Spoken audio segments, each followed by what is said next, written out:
आज है 5th of July और वक्त हो रहा है 6 AM। दोस्तों आज की सबसे अहम खबर ये है कि इजराइल के जो सिक्योरिटी मिनिस्टर हैं जिनका नाम है इतमार बेन-ग्विर, उन्होंने कहा था कि जो फिलिस्तीनियों का प्रिजन है उसके आसपास एक खाई खुदवाई जाए और उसमें मगरमच्छ को डलवा दिया जाए, जिसके बाद कोर्ट ने इनके इस फैसले पर रोक लगा दी थी, वो भी टेम्परेरी तौर पर, परमानेंट तौर पर रोक नहीं लगाई थी। लेकिन आज इतमार बेन-ग्विर का एक वीडियो बहुत ज़्यादा वायरल हो रहा है जिसमें वो कह रहे हैं कि मैं अपने कोर्ट के फैसले से खुश नहीं हूँ। उन्होंने कहा कि ये जो मैं चीज़ें कर रहा हूँ ये इज़राइल के लिए ही कर रहा हूँ, इज़राइल की सिक्योरिटी के लिए कर रहा हूँ।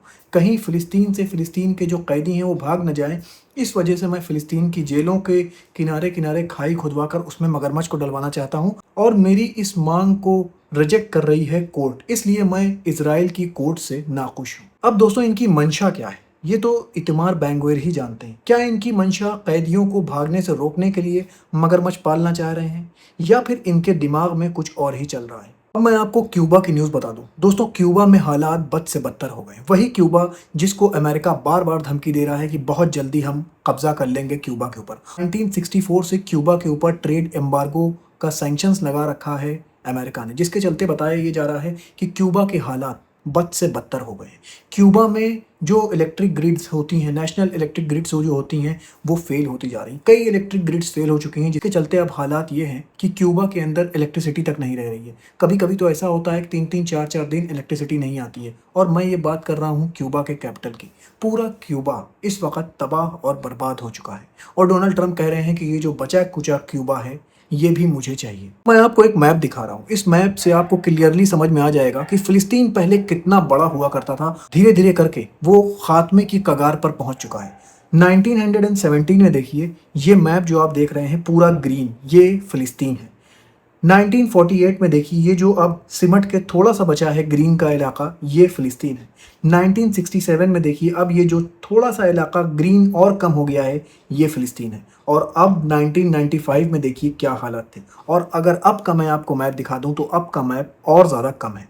मतलब कि फ़िलिस्तीन धीरे धीरे करके ख़त्म होता जा रहा है और फ़िलिस्तीन के स्टेट की जो बातें दुनिया भर में हो रही हैं, एक टाइम ऐसा आएगा कि फ़िलिस्तीन बचेगा ही नहीं और वहाँ पे अगर कुछ बचेगा तो सिर्फ इजराइल। नेतन्याहू का एक बयान आया है जिसमें वो ट्रंप के बोर्ड ऑफ पीस प्लान को साफ साफ नकार रहे हैं। उन्होंने कहा है कि डोनाल्ड ट्रंप और उनकी टीम का ये मानना है कि वो हमास को डिसआर्म कर देंगे और गाज़ा को डीमिलिटराइज कर देंगे। डीमिलिटराइज मतलब कि वहाँ से जो इजराइल की फ़ौज है वो चली जाएगी। तो उन्होंने कहा कि ऐसा नहीं होगा, ये प्लान डोनाल्ड ट्रंप का है, हमारा प्लान नहीं है, हम इस प्लान पे एग्री नहीं करते हैं। और जब ये प्लान बना था तब इजराइल इस प्लान से पूरी तरह से सहमत था, लेकिन अब इजराइल इस प्लान को नहीं मान रहा है और बेंजामिन नेतन्याहू कह रहे हैं ये प्लान मेरा नहीं है, ये प्लान ट्रंप का है और नेतन्याहू कह रहे हैं this is not our draft. अब देखने वाली बात ये होगी कि इसमें आगे क्या होता है। यूक्रेन के प्रेसिडेंट ज़ेलेंस्की ने एक बहुत बड़ा खुलासा किया है। उन्होंने कहा है कि सिर्फ हमारे ड्रोन से जो रशियन सोल्जर जुलाई में मरे हैं उनकी तादाद 30,000 से ज़्यादा है। दोस्तों ये बहुत बड़ी तादाद है और ज़ेलेंस्की कह रहे हैं कि इसका पूरा डेटा हमारे पास मौजूद है कि सिर्फ हमारे ड्रोन से जो रशिया के सैनिक मरे हैं उनकी तादाद काफ़ी ज़्यादा है, 30,000 से ऊपर। मैं खबर आपको ईरान से बता दूं। ईरान तैयार है स्ट्रेट ऑफ हॉर्मुज़ खोलने के लिए, लेकिन उसने 3-4 शर्तें रखी हैं। पहली शर्त उसने रखी है कि स्ट्रेट ऑफ हॉर्मुज़ से हम फीस लेंगे।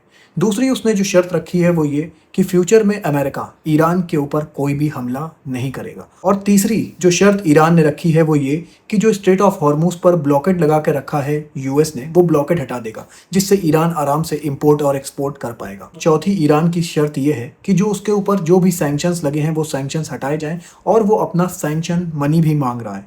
लेकिन अभी अमेरिका ने कहा है कि फ़िलहाल स्ट्रेट ऑफ हॉर्मुज़ आप खोलो, हम देखेंगे, वॉच करेंगे, अगर ये सब चीज़ें ठीक होती हैं तो हम आपकी डिमांड मारेंगे। तो दोस्तों मैं आपको बता दूं, हो सकता है कि टेम्परेरी तौर पर कुछ दिन के लिए स्ट्रेट ऑफ हॉर्मुज़ खोल दिया जाए और अगर सब कुछ ठीक रहता है तो डोनाल्ड ट्रंप हो सकता है कि ईरान की बात भी मान सकते हैं। सऊदी अरब के चैनल अल अरेबिया से निकलकर एक रिपोर्ट सामने आ रही है जिसमें बताया जा रहा है कि सीरियन मिलिट्री को अलर्ट पर भेज दिया गया है। अभी इसके पीछे का कोई रीज़न पता नहीं चला है, लेकिन बताया ये जा रहा है कि सीरिया की मिलिट्री को हाई अलर्ट पर भेज दिया गया है। अब ये हाई अलर्ट पर क्यों भेजा गया है इसकी रिपोर्ट निकलकर सामने नहीं आई।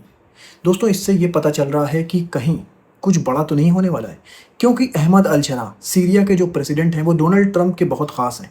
तो क्या डोनाल्ड ट्रंप की तरफ से इन्हें कुछ इशारा मिला है, इसी वजह से इन्होंने जो सीरिया की मिलिट्री है उसको हाई अलर्ट पर भेज दिया है? ये तो आने वाला वक्त ही बताएगा। अब मैं आपको वेदर रिपोर्ट बता दूं। दोस्तों, इजराइल के जंगलों में भी आग लग चुकी है। ये जो आप देख रहे हैं, ये फुटेज निकल के आ रही है इजराइल से और बताया ये जा रहा है कि इजराइल के जंगलों में भी आग लग चुकी है। इसको बुझाने का काम बहुत तेज़ी के साथ हो रहा है और इस पर बताया ये जा रहा है कि कंट्रोल भी पा लिया गया है। जो आस-पास के जंगल हैं, उसमें इस आग को फैलने से रोक दिया गया है और अब इन्वेस्टिगेशन इजराइल कर रहा है कि ये आग इजराइल में कैसे फैली। दोस्तों, ऐसे ही खबरें लेकर मैं आपके पास आता रहूँगा। अपना बहुत ख्याल रखिए और मुझे भी अपनी दुआओं में याद रखिए।